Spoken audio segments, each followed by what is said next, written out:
Hello, this is the sermon for this Sunday. It's proper 17 of year A, and it's the last Sunday of September. Today's readings are all good, but one really stands out for me. It's Paul writing to Romans. This is really good stuff. Generally, I preach on the movement of the Spirit that I find under or in or through the passages set for the Sunday. But this week, St. Paul writing to the fledgling church in Rome is so rich that I want to do a very old-fashioned thing called exegesis.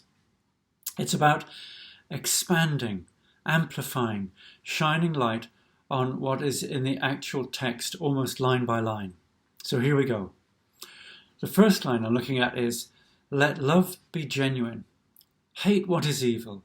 Hold fast to what is good. Love one another with mutual affection. Outdo one another in showing honour."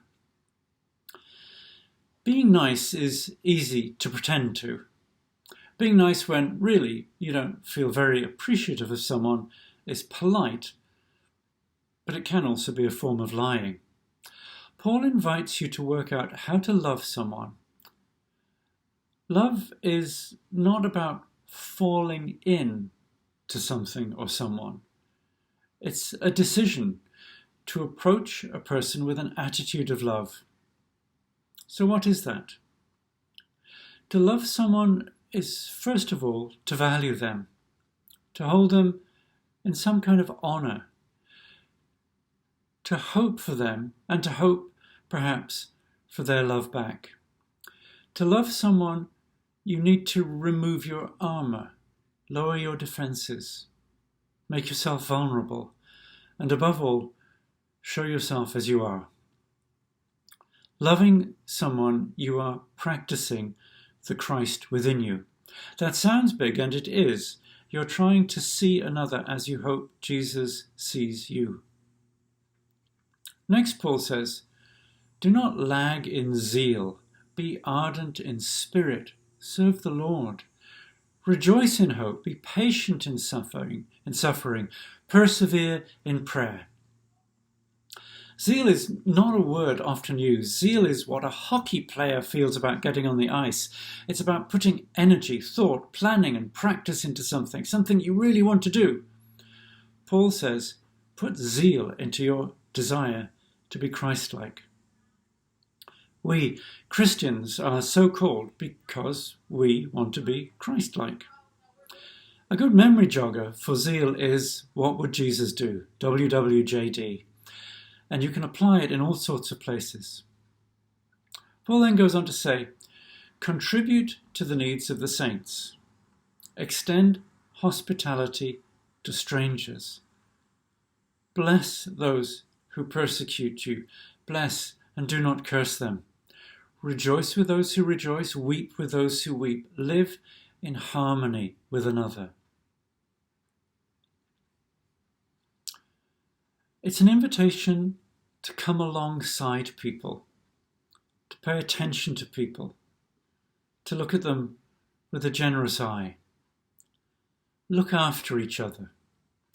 Christianity cannot be practiced in isolation, and it is not just in your head. In every community where there are people with more or less, or somewhere in between. Toronto Island is a good place to look at this little passage here. I think I've already seen Toronto Island tries to do this. The people here who live here do it. It's a place where I see that people take care of each other. You all know just about everybody, and you know who is in need, and you're good at organising yourselves, often through the church, to bring actual, practical help where it's needed. Being a practicing Christian is putting into practice the teaching and example Jesus left with us. Paul is explaining this, I think, really well. It goes beyond actions that make you feel good. It asks you not to feel bad. When someone is mean to you, bless them. Imagine first, if you're thinking about blessing somebody, imagine first why someone is being mean to you, or persecuting you, bad-mouthing you, ignoring you. Why might that make sense to them? What fear or insecurity might you have triggered in them? How might they have misunderstood you? It's easy to curse someone who is negative towards you, but it is better to do the work of trying to imagine your way into their world and perhaps begin to be aware of the fears or pain that another might carry, the hurts they have received, the fear they live with. Lighten their load with small acts of kindness, blessings, rather than push them further down the hole they are in with rejections, curses. Try always to put yourself, as well as you can, in another person's situation before proceeding to deal with them. Paul enlarges. He says, do not be haughty, but associate with the lowly. Do not claim to be wiser than you are. Do not repay anyone evil for evil, but take thought for what is noble in the sight of all. If it's possible, so far as it depends on you, live peaceably with all. Who really cares who you're seen talking to? And if there is someone who judges you for your friends, you can choose whether to let them run your life for you or not. The lowly are often, in the eyes of God, the high-ups. The less people think about their stature, the nicer they tend to be. I've received much more love, guidance and teaching from people who, with less to lose, have more to give. Mudslinging is a game where everyone gets dirty. But looking for quiet nobility, undemonstrative kindness, generosity of heart is like looking for pearls to pick up for free. Paul says, and this is important, he says, "Beloved, never avenge yourselves, and leave room for the wrath of God, for it is written, 'Vengeance is mine, I will repay,' says the Lord." Now, I've read that differently from the way you could read it. You could read it, "Beloved, never avenge yourself, but leave room for the wrath of God, for it's written, 'Vengeance is mine, says the Lord, I will repay.'"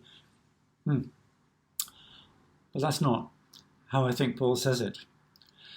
Paul knows that the desire to get back at somebody is deeply ingrained in humanity. Balance, revenge, fair is fair, and so forth. But who has the courage and the strength to know that someone's attack on you is their pain leaking out? And just because somebody throws a verbal spear at you, you do not have to let it stick into your chest. Jesus teaches that you can choose to step aside and let it dig into the dirt. If someone insults you, this teaching says, wonder why they used that word. Where does it come from in them? Have they been called that and live in shame or fear that it is true of them? And do they hurl it at others to feel less bad? Let God sort this out. God actually knows what is going on inside another person. Let God do the judging. Then Paul says something that seems not to flow.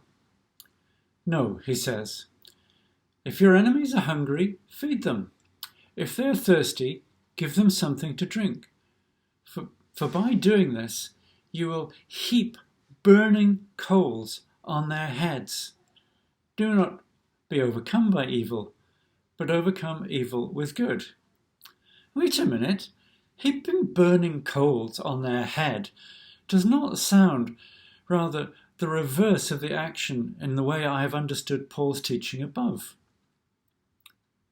But ponder for a moment. If someone carrying a shovel full of hot coals came towards your head, what would you do? Well, I would move. I would jump very quickly to another place. Kindness and generosity of spirit is not just being a sap. It is not facilitating a person in being a bum.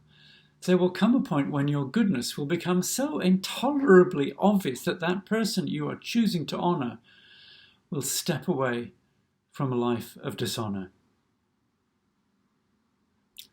You cannot continue to hate somebody who repeatedly treats you with respect, honour and dignity. You cannot know how this will happen. You cannot know if it will happen. All you can know is that you are offering another path of life to someone whose path seems not very life-giving. Evil met with evil just makes for more evil. Goodness is the warmth of your heart that can melt the cold hardness of an angry mind. Someone once called the world that Jesus wanted to bring into being the upside-down kingdom. Jesus told his disciples, "If any want to be my followers, let them deny themselves, take up their cross and follow me. For those who want to save their lives will lose it, and those who lose their life for my sake will find it. For what will it profit them if they gain the whole world but forfeit their life? Or what will they give in return for their life?" It is this reversal, this overturning of the way of the strong, the path of the winners, the let the weak go to the wall, that marks the foolishness of the cross, the way of Jesus. Christianity has been the religion of the empire for thousands of years. I would say, unfortunately. Right now we see it being quietly but clearly abandoned by the powerful and those who want to control and exploit. Jesus knew this. So did Paul, writing to people who lived in the centre of the most violently powerful empire. Does it not remain a true teaching for us? The way of the cross is living out this teaching. It embraces the possibility of powerlessness and suffering. It looks squarely into the face of evil and power. It expects to be misunderstood and dismissed. It is extraordinarily hard to live by whilst living by the rules of this world. Most of us manage just a little of this. And yet the upside-down kingdom is one of light and grace, truth and love, and finally of joy and light. I wish you this in peace.